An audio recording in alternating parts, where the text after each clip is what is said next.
दोस्तों नमस्कार, बिहनिया संजय से मैं कौशल तिवारी।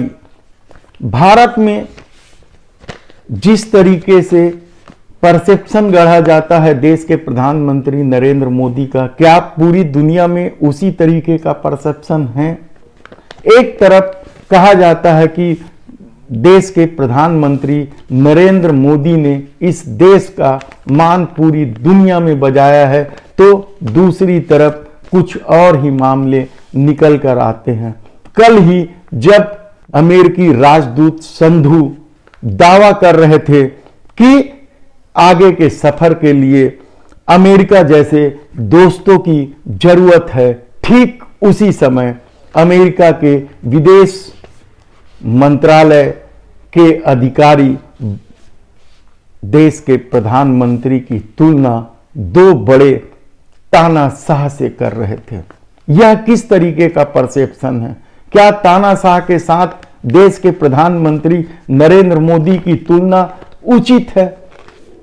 आप हैरान हो जाएंगे कि अमेरिका कैसे इस तरीके से इस देश के प्रधानमंत्री नरेंद्र मोदी की तुलना तानाशाह से कर सकते हैं, और इसके वजह से पूरी दुनिया में यह सवाल उठने लगा है कि क्या देश के प्रधानमंत्री नरेंद्र मोदी तानाशाह है।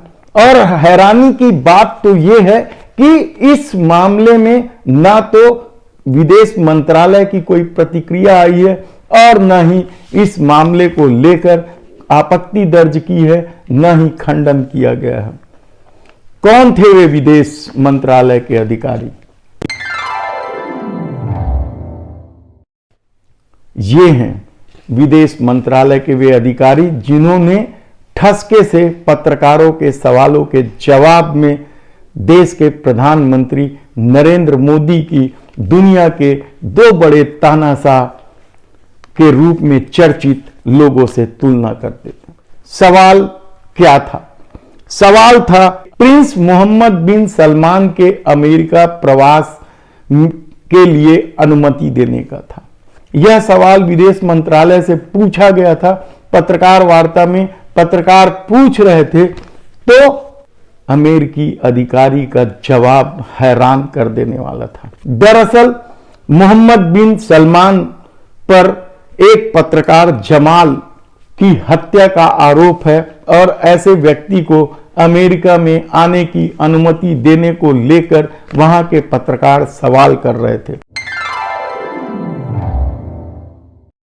उसके जवाब में अमेरिका के वह अधिकारी क्या कहता है? वह कहता है यह पहली बार नहीं हो रहा है। इससे पहले भी रॉबर्ट मुगाबे का नाम लेते हैं, कहते हैं उन्हें भी अनुमति दी गई थी। रॉबर्ट मुगाबे हैं जिम्बाब्वे के पूर्व राष्ट्रपति, जो तानाशाही के रूप में चर्चित रहे हैं, जिनके ऊपर मानवाधिकार का उल्लंघन करने और कई तरह के आरोप हैं, और उन्हें सत्ता से हटा दिया गया था।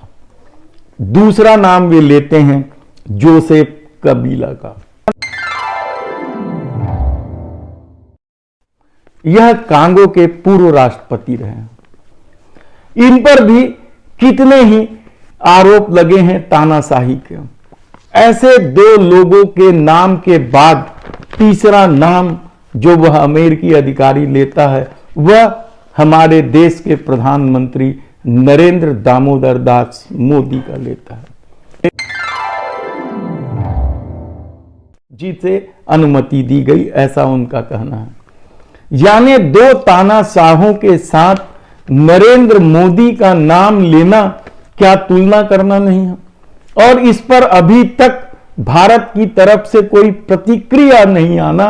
उल्टे राजदूत संधू का कहना कि आगे के सफर के लिए अमेरिका जैसे दोस्तों की जरूरत है। यह पूरा मामला क्या है? और ऐसा पहली बार नहीं हो रहा है। अमेरिका की एक एजेंसी ने तो बजरंग दल, आरएसएस, विश्व हिंदू परिषद पर किस तरह के आरोप लगाए थे, वह भी किसी से छिपा नहीं है। आतंकवादी तक बता दिया गया था। और यही नहीं, एक और रिपोर्ट कुछ साल पहले आई थी जिसमें भारत में बढ़ते टॉलरेंस को लेकर भी आपत्ति की गई थी। ऐसे तमाम मुद्दों के बीच यदि यह कहा जा रहा है कि भारत की छवि दुनिया में बन रही है, तो यह हैरानी की बात नहीं है। एक तानाशाह के रूप में क्या देश के प्रधानमंत्री नरेंद्र मोदी को पेश नहीं किया जा रहा है, और भारत सरकार अब तक खामोश क्यों?